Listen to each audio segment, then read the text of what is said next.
Ang kwento ni Tomby. Ang kwentong ito ay hango sa totoong buhay.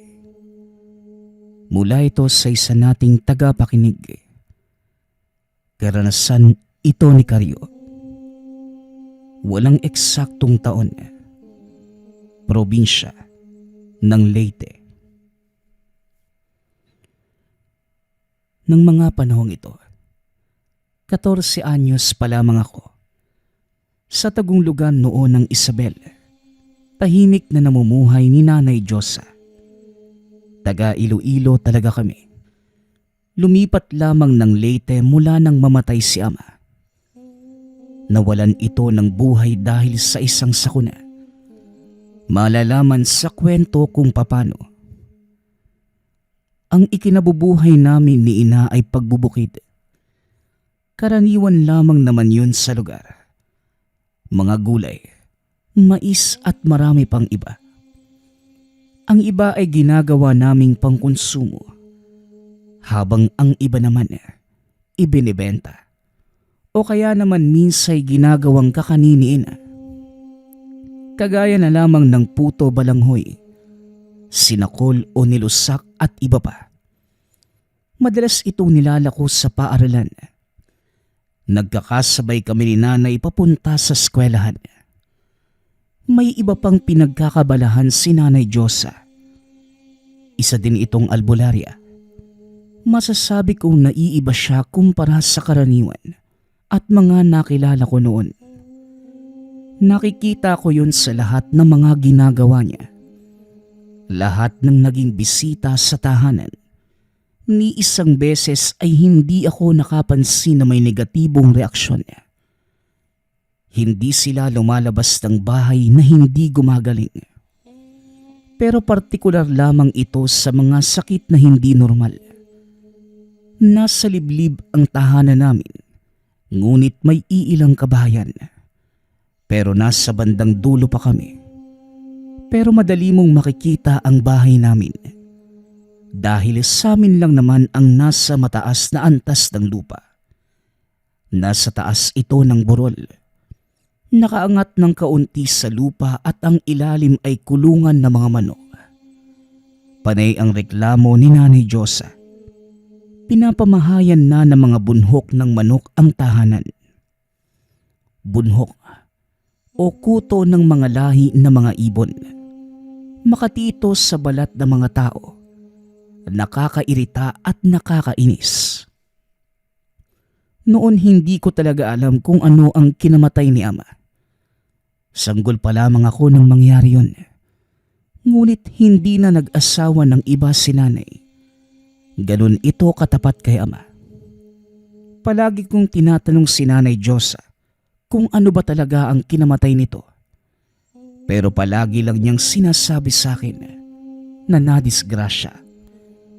Ngunit mahahalata sa mga mata at kilos ni ina na nagsisinungaling. Madali lamang itong makilatis dahil kami lamang naman palagi ang magkasama. Wala naman akong mapagtanungan sa lugar namin. Hindi naman talaga kami tagalugar. Ang lupaing tinitirhan namin, lupain ito na nabili ng tiyahing kong nasa abroad. Kami lamang ang naging katiwala ng tahanan. Hanggang sa isang hapon, kung hindi ako nagkakamali, masama ang panahon at malakas ang ulan. Anong oras na ngunit hindi pa din umuuwi sa ina. Sigurado kong nakisilong muna ito sa ibang tahanan para hindi mabasa ng ulan. Habang ako naman noon, sobrang hilig kong maligo sa ulan. Kaya kahit mabasa pa pauwi, wala sa aking problema. Nauna ako kay nanay at habang nagbibihis, hindi ko alam kung anong pumasok sa isipan niya. Napili ko noong halongkatin ang kagamitan ni nanay. Kinuha ang kahon na nasa ilalim ng katre. Dati ko pa gustong malaman kung ano ang laman nun. Pero ayaw ni nanay na pinapakialaman ko ang bagay na yun. Nakabukas ang kandado at marahan ko yung inalis.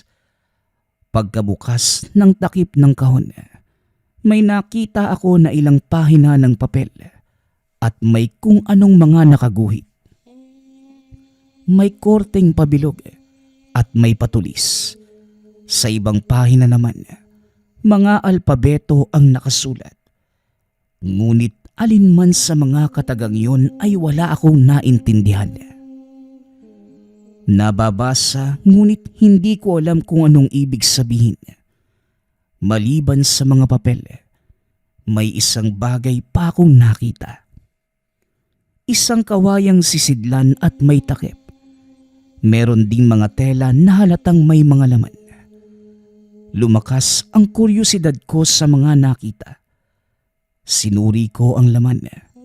Doon sa isang sisidlan, napansin ko ang bilog at patulis na bagay. Ito ang nakaguhit sa papel. Napatanong ako sa sarili kung para saan ba ang mga bagay na yon. Sigurado kong importante ang dalawang bagay. Hindi pa ako nakontento. Tinignan ko pa ang isa pang sisidlan. Nakita ko naman ang isang sinturon na nakalingkis o pinagbuklod kasama ng punyal gamit ang tali. Para saan kaya ang mga to? Hindi kaya gamit to ni tatay? Tanong ko sa sarili. Matapos yun, kinuha ko ang sisidlang kawayan. May mga nakita akong litrato nila nanay at tatay habang kinakasal. Ngunit napakunot ang mukha ko dahil isa sa panauhin doon sa larawan. May nakaguhit na bilog. Muli akong napatanong sa sarili kung sino ba ang taong yun. Kamag-anak ba o hindi? Nakapagtataka dahil bakit pa kailangan pa itong markahan. Ngunit sa kabila ng lahat, hindi ko na lamang yung pinagtuunan ng pansin. Hanggang sa ilang sandali pa, para bang bigla na lang akong nabingi. Tila nawala ang tunog ng ulan at boses ko na lamang ang naiwan. Sinubukan ko pang yugyugin ng ulo pero hindi ito nawawala. Hanggang sa may nadinig akong nakakakilabot na boses. Gasgas na tila nagsasalita malapit lamang sa tenga. Napatingin ako sa paligid pero wala akong nakikita. Para na akong nababaliw na mga sandaling yun. Paulit-ulit kong nadidinig ang katagang. Oras na. Napamura na ako ng mga oras na yun. Kagad kong niligpit ang mga gamit ni nanay at nagpunta ng kusina. Napansin ko mula sa bintana na malakas pa rin ang ulan. Pero wala pa din akong nadidinig. Ilang saglit pa, uminom ako ng tubig. Doon lamang nagbalik sa normal ang pandinig ko. Kasabay ng pagkalampag ng kung anong bagay sa silid namin. Kagad kong tinignan. Nakita kong tila umaalog yung kahon. Doon na ako tuluyang binalot ng kilabot. Gusto ko noong lumabas ng tahanan. Pero para bang may nag-uudyok na lapitan at kunin ang kahon. Ewan ko ba, hindi ko na alam ang nangyayari sa akin. Pinuntahan ko ang kahon at muling binuksan. Nanlaki ang mga mata sapagkat yung bilog at patulis na bagay para bang nanginginig na tila lumilindol. Ganon ang reaksyon ng dalawang bagay. Ngunit ang mas pinagtataka ko pa noon, isinauli ko naman sa sisidlan. Pero bakit nakalabas na ito nang muli kong tignan? Marahan kong hinawakan ang bagay. Magkasabay naman itong tumigil. Ngunit iba ang naramdaman ko nang mahawakan ko ang bagay. Noong una, tila normal lang. Ngunit sa mga puntong yun bigla itong uminit. Sa hindi inaasahang pagkakataon, nakarating na pala sa ina. Hindi ko namalayan. Nasa likod ko ito at sinabing, Anong ginagawa mo? Bakit mo pinapakialaman yan? Nariyan na po pala kayo, Nay. Kasi po, teka, ano po ba talaga ito, Nay? Bakit ayaw mong ipakita sa akin? Pasensya na po, Nay, ha? Gusto ko lang talaga malaman kung ano yung nasa kahon. Hindi ito sumagot. Kinuha lamang sa akin ang kahon, kinandado at muling binalik sa lagayan. Matapos yon, lumabas ito ng silid at pumunta ng kusina. Nakikita kong aligaga si Nanay. Hindi ito mapakali na tila may problema. Pero dahil sa kuryosidad, kinulit ko si Nanay hanggang sa, "Yon ang mga gamit ng tatay mo. Hindi mo kilala ang tatay mo, Karyo, at ayaw kong malaman mo ang patungkol sa kanya. Kaya hindi ko pinapakita sa iyo ang laman ng kahon na yon." Po? Ayaw malaman? Nay, tatay ko po yun. May karapatan po ko, Nay. Ang sabi niyo naman sa akin mabait siya. Pero bukod doon, Nay, wala na po kayong iba pang sinabi. Ano ba, Nay? Sino at ano ba talaga si tatay? Nagkaroon ng sandaling katahimikan. Natuliro si ina at natulala. Naninibago ko sa kanya. Sa kauna-unahang pagkakataon, doon ko lamang siya nakita na parabang natatakot. Nasanay ako na palaging malakas si Nanay. Kampante sa mga ginagawa at sinasabi. Ngunit ng mga oras na yun, meron talagang kakaiba sa kanya. Hanggang sa nagsalita muli si ina, nalaman ko ang lahat na labis kong kinamangha.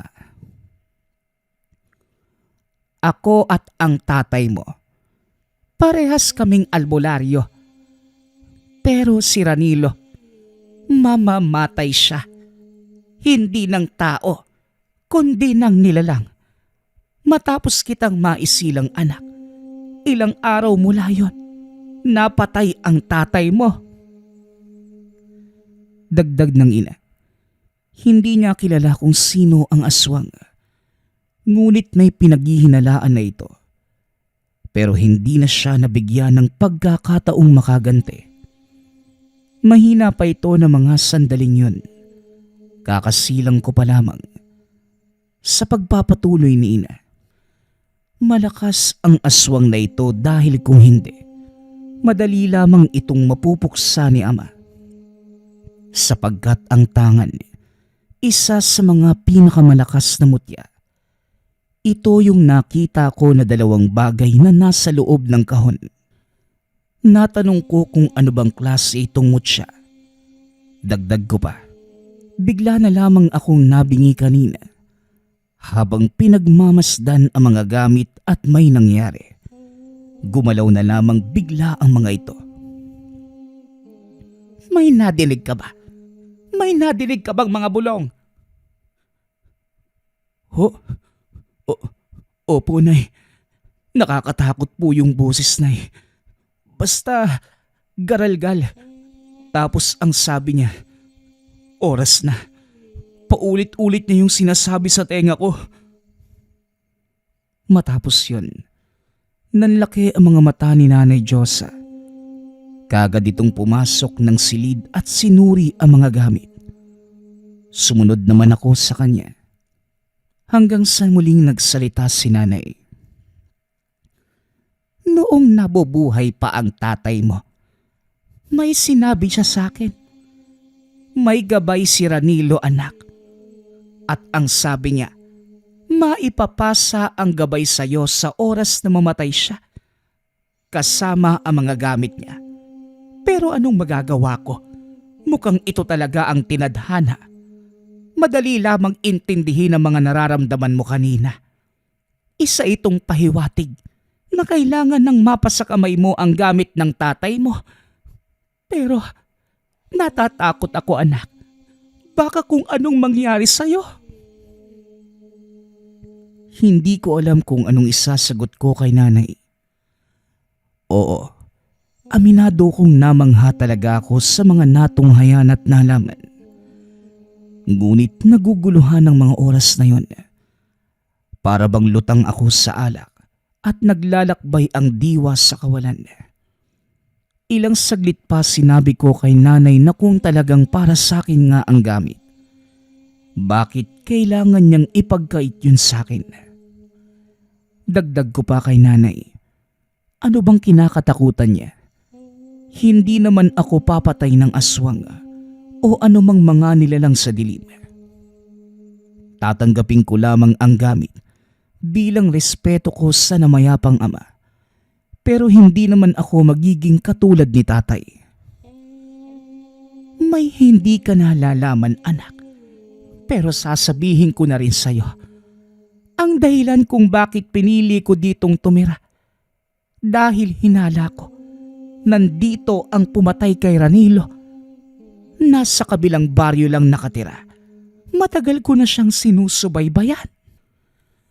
Paglilinaw ni ina, siya pa ang pumili ng lugar kung saan bibili ng lupa ang kapatid. Dito sa lugar.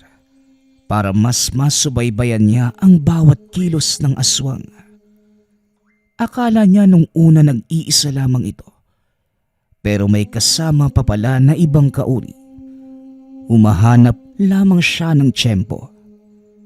Kung sakaling ito nga ang pumatay, malaki ang posibilidad na baka may gawin ang nilalang sa akin sa oras na mapasakamay ko na ang gamit ni tatay. Ito ang pinakadahilan kung bakit ayaw niyang ipakita sa akin ang mga gamit. Kinakabahan ako noon sapagkat may punto naman si ina sa mga sinasabi. Wala naman din akong alam sa ganong mga bagay at mas malalim ang kaalaman niya sa akin. Kaya naman, sumang-ayon na lamang ako sa kanya. Pero sa loob-loob ko, gusto ko talagang mapasakamay ang mga gamit ni tatay. Hanggang sa binuksan ni nanay ang kawayang sisidlan, kinuha ang mga larawan ng ikasal sila. Nagulat ako noon sa sinabi ni nanay. Yung taong nakabilog doon, ito ang pinaghihinalaan niyang pumatay kay tatay. Hanggang sa nanlaki ang mga mata, nakikilala ko ang taong yun. Kung hindi ako nagkakamali, ito yung tao na palagi kong nakikita sa tuwing papauwi galing sa eskwelahan.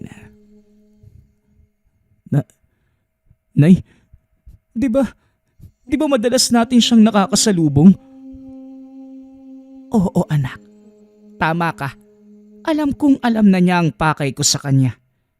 Kaunting pagkakamali lang, siguradong magkakaroon talaga ng hindi maganda. Nagsisisi nga ako. Ba't ko pa kasi sinubok na sundan siya hanggang dito? Ngayon, alam mo na kung bakit natatakot ako para sa'yo. Hindi na ako nagsalita. Ilang saglit lang niligpit na ni nanay ang mga gamit. Hanggang sa nakaisip ako ng mga maaari na gawing hakbang. Kung minamatyagan kami ng aswang na yon. Kung ganon, hindi nagkakamali ng hinala si nanay. Sigurado na akong siya talaga ang salarin sa pagkamatay ni tatay. Para bang mas umigting ang pagnanais kong makuha ang gamit. Hanggang sa isang araw, muli kong nakita ang taong yun. Papauwi ako galing sa eskwelahan. Hindi ko kasama si nanay. Nakatambay ito sa gilid ng kalsada. Humihitit pa ng tabako at halatang nakatingin sa akin. Nagkunwari lamang akong kalmado. Pero ang totoo, nanggigigil ako sa kanya. Nang malampasan ko ito, mabilis akong tumakbo pa uwi. Kinuha ko ang gamit ni tatay. Kahit wala kong alam kung para saan talaga ang mga yun. Binulsa ko yung pabilog at patulis. Halos magsinlaki lang naman ang mga ito. Mga 2 daliri ang kapal. Yung sinturo naman ay sinuot ko. Habang yung punyal, isinuksok ko sa tagiliran. Matapos kong makuha ang lahat ng tangan ni Ama, lumabas ako ng bahay. Pababa na sana ako ng lugar, pero nakita ko mismo yung tao na nasa paanan ng burol. Napahinto ako, nakipagtitigan sa kanya. Nakangiti ito at makikita ang mga nangingitim na ngipin. Kumpirmado, siya na nga ang salarin. Para bang nagkaroon ako ng tapang dahil sa sukdulang galit. Inangasan ko yung tao sabay duro sa mukha niya. Mabuti naman at hindi na kita kailangan pang puntahan doon sa daan kanina. Hanggang masid ka lang palang animal ka eh. Ikaw ang pumatay sa tatay ko. Hindi may pagkakaila. Kagayang-kagaya ka ng tatay mo. Akala niyo ba hindi ko alam na hanggang dito sa lugar sumusunod kayo sa akin? Ang tanong, ano namang magagawa mo, paslit? Sobrang tagal naman yata. Parang nagsayang lang kayo ng panahon. Nagpakilala ito sa pangalang Abel. Dagdag pa niya, hindi ko na lang sana sinalo ang gamit ni tatay. Nang sa ganon, wala itong kailangang gawin sa akin. Ang pagsalo ko ng gamit ni Ama, pahiwatig ng legasiya. Tumugon ako sa kanya na tama siya. Ito ay para sa legasiya ng aking ama. Uubusin ko ang lahat ng sangkot sa kanyang pagkamatay. Hindi ko na naiintindihan ang nangyayari ng mga oras na yun. Para bang nawawala ako sa sarili. Naninibago ko noon. Bakit sobrang tapang ko? Hindi lang ito simpleng dahil nais lang makapagigante, kundi meron talagang kakaiba sa akin. Habang nag-uusap kami ni Abel, bigla muli akong nabingi. Bumubuka pa ang bibig ng aswang, pero wala naman akong nadidinig. Hanggang sa, "Huwag kang magtaka. Unang hawak mo pa lang sa mga tanga ng tatay mo, kumapit na kagad sa iyo ang bisa. Kasabay nito ang pagkakaroon ko ng koneksyon sa iyo. Kaya ka nagkaroon ng walang katulad na katapangan. Ako si Salpo. Ako ang gabay ng tatay mo na tinatawag niyang impakto. Ang pagkakamali lang ng tatay mo noon, hindi niya dala ang mga gamit kaya siya napatay. Lapitan mo siya. Tignan natin kung masasaktan ka ba niya. Magugulat ka na lang sa mga kaya mong gawin." Wika ng gabay na si Salpo. Yun pala ang dahilan kung bakit may kakaiba sa akin. Bagaman nakakagulat, ngunit sinunod ko ang sinabi niya. Kung gabay siya ng tatay ko, siguradong mapagkakatiwalaan kung sino man ang bumubulong sa akin. Umabante ako ng lakad papalapit kay Abel. Pero habang nangyayari yun, nakaumang na ang kamay ko sa hawakan ng punyal. Patuloy pa rin sa pagbuka ang bibig ni Abel, ngunit wala talaga akong nadidinig sa kanya. Bagkus ang nadidinig ko lamang noon, ang malakas na pagtawa ni Salpo. Ilang distansya na lamang ang layo ko kay Abel. Binigla ko siya. Mabilis kong binunot ang patalim at itinarak ito sa dibdib. Doon ko pa lamang nadinig ang boses ni Abel. Ngunit ungol na ito. Nakadilat ang mga mata na tila sobrang nagulat sa mga nangyari. Wala akong nararamdaman nun. Matapos kong masaksak sa dibdib, kagad akong umalis at iniwan si Abel. Pagtingin ko sa kanya, nakabulagta na ito sa lupa. Napatingin pa ako sa paligid. Wala namang ibang nakakita. Kaya sigurado ko na walang nakakaalam na may nangyari sa lugar. Ngunit nagtataka ako noon. Habang papalapit ako kanina kay Abel, hindi man lamang ito tumingin sa aking mga mata. Sa halip, doon ito nakatitig kung saan ako nanggaling. Ganun ko lamang siya kadaling napatay. Pero hindi ko lamang ito pinagtuunan ng pansin. Baka naging kampante lamang si Abel sa akin dahil bata pa ako. Nang makauwi sa tahanan, lumipat ako sa ibaba. Nakita ko na may lumapit na 2 tao kay Abel. May kinuha ang mga ito sa bangkay niya at nagmamadaling pumasok sa kakahuyan. Kung hindi ako nagkakamali, mga kasamahan yun ni Abel. Nasimulan ko na at maaaring marami pang dumating para magigante. Naupo ako saglit sa paanan ng pinto. Doon ko maiging inisip ang lahat. Bakit ganun ko lamang kadaling napatay si Abel? Isa pa, hindi man lamang ako nakaramdam ng pangamba. Maging na mga oras na yun, nakapatay ako ng tao. Pero hindi man lamang ako nakaramdam ng awa o takot. Hanggang sa muli kong nadinig si Salpo. Ganyang kadelikado ang tatay mo noon. Hindi namamalaya ng kalaban na mamamatay na pala siya. Sa isip mo, naglakad ka.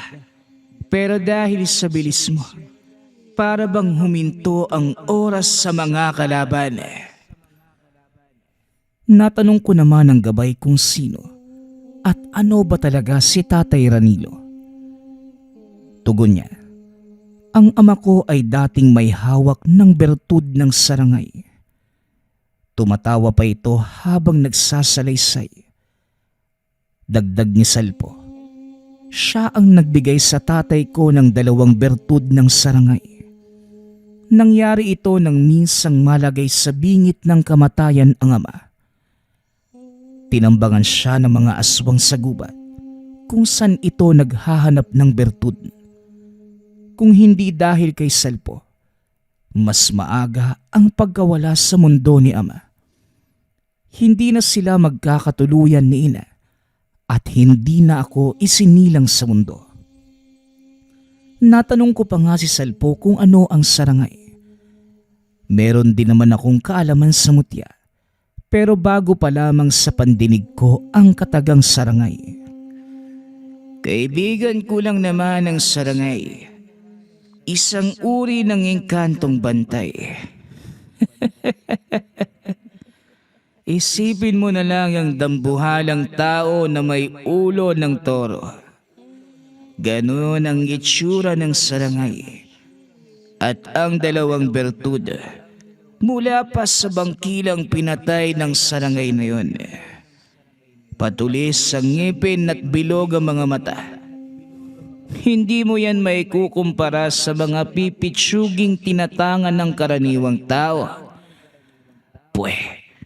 Mga nagpapaniwala sa simpleng bato. Yan, hindi lang yan simpleng bato. Basta ikaw na ang tumuklas kung anong kayang gawin ng tangan mo. Mararanasan mo naman yun sa mga susunod na araw.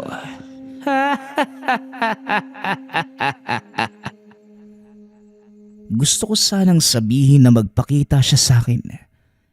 Pero ang sabi ng gabay, hindi pwede dahil baka mabasag ang bisa ng gamit. Paano ba naman?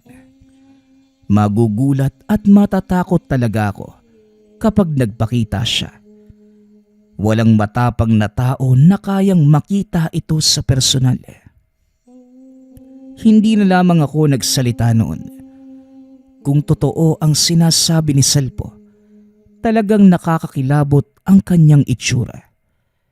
Boses pa lamang nito. Nakakakilabot na paano pa kaya kung makita mo siya sa mismong harapan. Baka mas pangit pa ito sa aswang. Ilang saglit pa dumating na ang ina. Ngunit nagulat ito nang makita na puro tilamsik ako ng dugo. Bukod pa dyan, nakita niyang suot at hawak ko ang mga gamit ni ama. Akala ko magagalit ito. Ngunit hindi. Umiling lamang habang nakangiti. Ang sabi pa ni ina, napatay ko na ang pinaghihinalaan niyang pumatay kay ama. Natanong pa nito kung paano ko yon nagawa. Pero hindi ko din talaga alam. Basta sinaksak ko lamang ito sa dibdib. Bumagsak sa lupa. Napuruhan ang puso ng patalim. Dagdag ko pa. Nakakausap ko ang gabay ng gamit. Siya ang nagsabi sa akin ng mga kailangang gawin. Kaya pala namatay ang ama dahil hindi niya dala ang gamit. Tumangulang si Nanay Diyosa. Sinabing binagat lang ang ama habang kasalukuyan itong papunta sa bayan para makapamili ng ilang gamit para sa akin noon. Nakikita kong lumuluha si ina. Ang sabi niya, siya ang dahilan kung bakit namatay si Tatay Ranilo. Dadalhin sana ni tatay ang mga gamit niya. Kaso sinabi ni ina na wag na lamang. Total bibili lang ito sa bayan. Ang hindi niya alam, naghahanap lamang pala ng pagkakataon ang aswang na laging nagmamasid sa kanila. At nang magkaroon ng tiyempo, doon na sinalakay si Tatay Ranilo. Walang karaniwang tao na kayang makipaglaban sa malakas na aswang, lalo na kung walang dalang tangan at malakas na karunungan. Naging malinaw sa akin ang lahat. Masaya kung alam ko na ang mga nangyayari. Ito lamang naman talaga ang gusto kong malaman dati pa.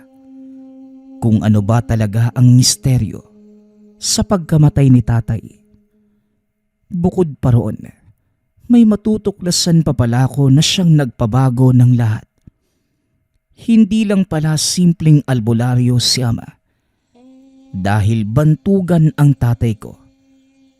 Gabi na mga sandaling yun, sinabi ni nanay sa akin na maghanda kami. Dahil sa pagkamatay ng isa nilang kalahi, siguradong gaganti ang mga aswang na yun. Pero kampante si ina. Dahil ayon sa kanya, hindi niya inakala na magkakaroon kagad ako ng abilidad mula sa tangan. Mabuti ng ganun. Dahil alam niya sa sarili, taliwas pala ang pinaniniwalaan niya noon na madali lamang akong mapapatay ng kung sinong nilalang. Hindi naman nagkamali si nanay. Nangyari ang parehas naming inaasahan. Sapagkat pagsapit ng 11:00 ng gabi, may nadinig akong mga taong nagsasalita sa labas ng bahay. Pabalik-balik lamang ang mga ito na tila nananadya. Si nanay noon, nasa gilid lamang ng katre, nakikiramdam din. Habang iyong mga kamay, para bang nanggigigil hawak ang San Benitong rebulto. Ilang saglit pa, nawala yung mga taong tila umaaligid sa bahay. Pero kasunod nito, ang biglaang pag-iba ng presensya sa lugar. Biglang umalinsangan na tila may paparating na malakas na ulan mula sa mahabang tag-init. Pero kakaiba ang nararanasan namin noon. Yung alinsangan ay para bang may halo na kakaibang amoy. Medyo mabaho at nakakasulasok. Maghanda ka anak. Ano mang sandali, aatake na sila. Pero wag kang lalabas ng bahay dahil hindi naman sila makakapasok sa loob. Para saan tong pagpupuyat natin ay? Para saan kung hanggang masidlang pala tayo? Huwag kang mag-alala sa akin ay. Walang mangyayari sa aking masama. Lumabas ako ng bahay habang si nanay naman Tinatawag pa ako at pinipigilan sa gagawin.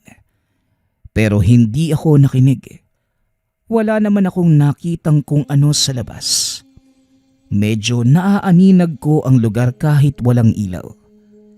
May maliit na buwan na nagsisilbing liwanag na mga oras na yon. Kahit papano, nakapagbibigay ito ng kakarampot na ilaw.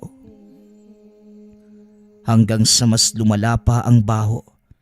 Yung simpleng amoy kanina, mas masaklap pa pala sa labas, pati na rin ang alinsangan. Sa puntong yun, hawak ko ang punyal. Naglakad-lakad ako paikot ng tahanan. Tinitignan ang mga posibleng lugar na maaaring pagtaguan ng aswang. Aminado kong hindi pa ako nakakakita ng aswang. Yun pa lamang ang unang beses kung sakaling bumungad sa akin ang mga ito sa totoong anyo. At dahil wala akong nakita malapit sa tahanan, dumiretso ko sa liblib. Binabaybay ko noon ang gilid ng burol. Ang kinaganda sa lugar namin, wala talagang ibang nakatirik na bahay sa burol na yon, kung hindi ang tinitirhan namin. Yung iba ay nasa baba na ito at medyo may kalayuan. Kaya kung anumang mangyari sa lugar, hindi mabubulabog ang ibang mga tao. Ang problema, kung nagkataon naman wala kaming panlaban, siguradong mahihirapan din kaming humingi ng saklolo kanino man. Ilang minuto pa ang nakalipas. Nadinig ko ang bulong ni Salpo. Sinabing nagugutom siya.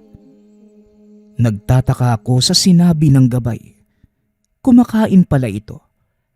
Naiisip ko naman kung paano ito kumakain dahil hindi naman nagpapakita. Yun lang ang nadinig ko sa kanya. Ngunit hindi ko ito pinagtuunan ng pansin. Hanggang sa ilang saglit pa, nang marating ko ang dulo, doon may nagpakita sa akin. Dalawa ito, ngunit katawan lamang ang naaninag, pero hindi malinaw ang mga muka. Umabante pa ako ng lakad. Hindi ako natatakot. Habang yung dalawang nilalang, kumakabig na tila nais pa akong paikutan. Nang walang ano-ano, sinunggaban ko yung isa. Pero na mga sandaling yun, nagulat ako dahil mabilis itong nakailag. Para bang palaka na bigla na lamang lumundag at nakalipat ng posisyon. Hindi ko namalayan, napapaatake na din pala yung isa pa. Nadakma ako nito at kinagat sa balikat. Mabilis ko namang binaliktad ang patalim. Inundayan ito ng pagsaksak sa tagiliran. Ilang saglit lang ay kumawala ito at bumagsak sa lupa.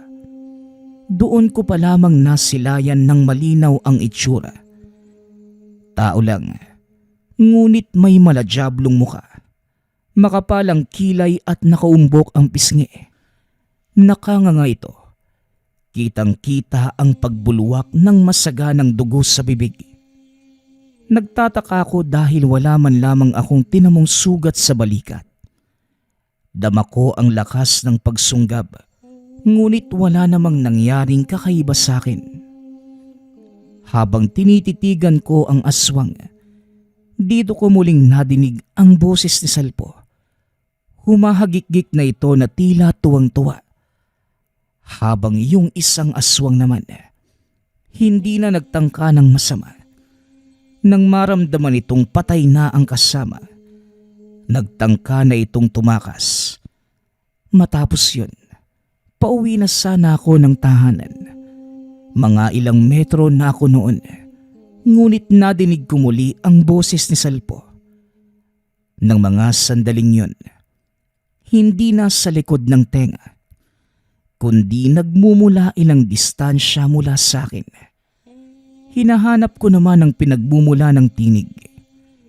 Nanlaki ang mga mata. May nakita akong nilalang na hindi kawangis ng aswang. Naroon ito nakapatong sa napatay ko. Kitang-kita kong nilalantakan nito ang labi. Dinig ko ang paglagutok ng mga buto ng sapilitan nitong buksa ng dibdib. Napamura ako ng mga oras na yon.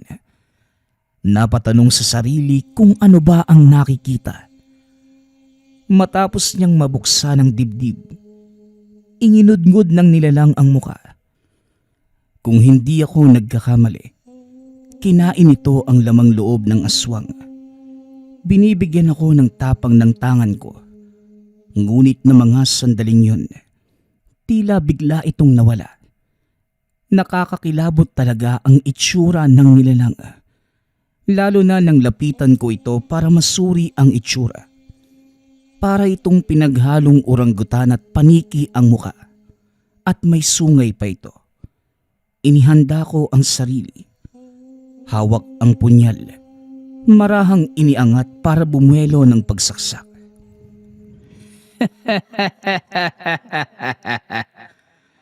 Papatayin mo ba ang gabay mo? Hindi mo man lang ba ako babatiin?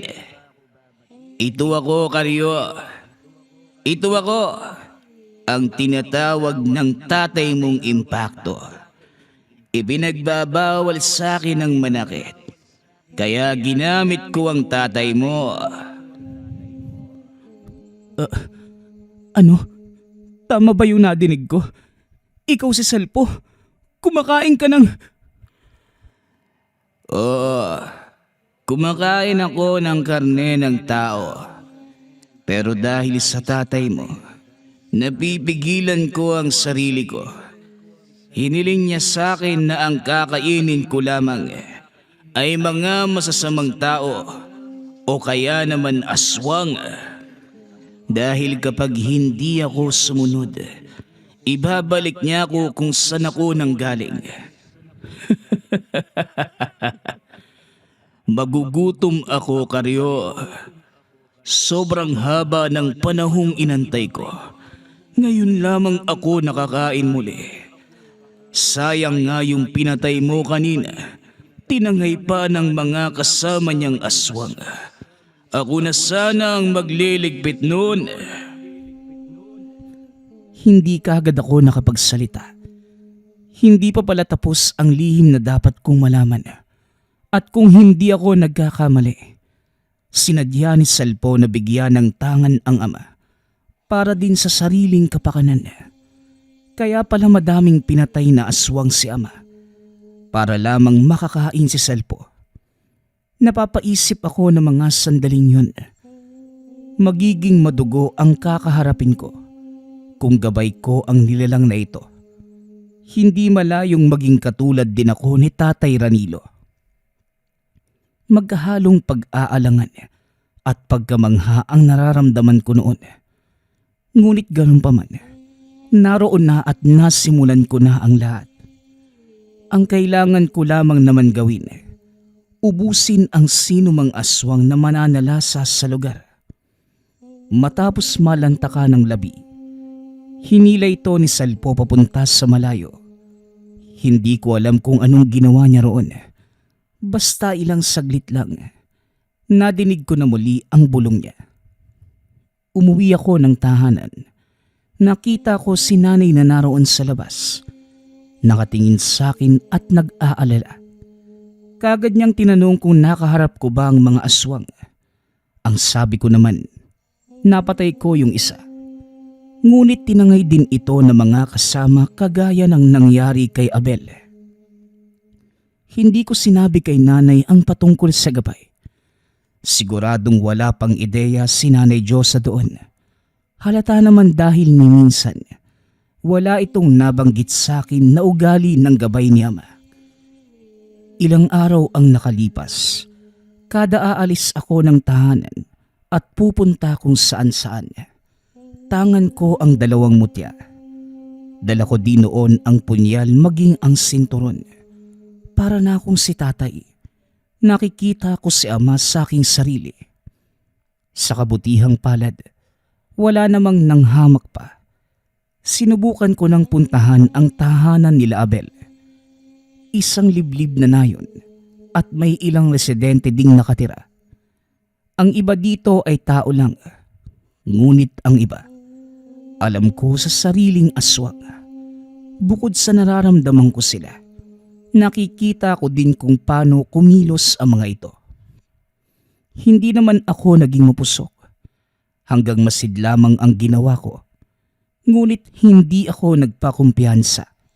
Baka matulad ako kay tatay. Kaya dala ko palagi ang tangan, habang si Salpo naman napapadalas na ang pagbulong sa akin. Madalas pa itong magpakita sa liwanag. Talagang mapapatakbo kung sino mang tao kapag itsura ni Salpo ang bubungad. Yung katawan nito ay tila puno ng ugat. Nanlilimahid ang katawan na para bang mga dugo.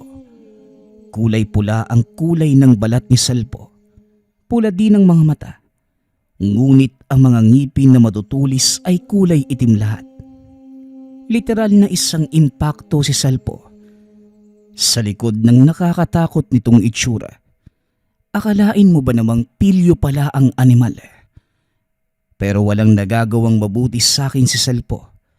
Palagi na lamang akong ginugulat kung magpapakita sa akin. Yung tipo na sobra akong mawiwindang. Minsan nakadungaw ang mukha nito habang natutulog ako. Sino bang hindi mababaliw doon? Makailang beses ko na siyang sinabihan na ibabalik ko siya sa kahon dahil sa ginagawa niya sa akin. Pero ang sabi niya naman, kapag binalik siya sa kahon, mamamatay ako. Sugal buhay ang pagtalikod na gagawin ko sa kanya dahil mawawalan ako ng proteksyon. Tama naman si Salpo. Kailangan ko ang proteksyon niya at ang gamit hanggang sa nasanay na lamang ako sa kanya. Minsan na lamang gumaganti ako kay Salpo. Nilalagyan ko ng pangontra ang katawan ko. Umiiyak pa ito noong una. Pero mantakin niyo, habang tumatagal ay kumukunat pala ito. Tapos kapag siya naman ang bumawi, talagang higit pa sa binalahura ang kalalabasan. Si Nanay Diyosa naman noon, alam na ang patungkol sa kung anong klaseng gabay ba talaga si Salpo. Sinabi ko ang lahat sa kanya para hindi na ito magtanong ng kung ano-ano. Palagi na lamang ako noong sumisigaw dahil ginugulat talaga ako ni Salpo. Ang sabi pa nito, kung gusto ko bang magpakita din siya kay nanay. Pero syempre tinanggihan ko. Ang sabi ko ikamamatay lang ni nanay sa oras na makita ang napakapangit niyang pagmumukha. Patuloy lamang ako sa pagmamasid noon. Pero hindi ko iniwan ang pag-aaral. Napakarami kong natuklasan sa abilidad na kayang ibigay sa akin ng dalawang gamit. Ngunit bukod pa doon, madami ding pagsubok na dumating sa aking buhay. Sa muli, ako si Karyo na may gabay na impakto. Nagpapasalamat nga pala ako sa lahat ng sumusuporta sa ating channel. Nawa ay patuloy niyong suportahan at pakinggan ang ating mga kwento. Hanggang sa muling pakikinig. Paalam.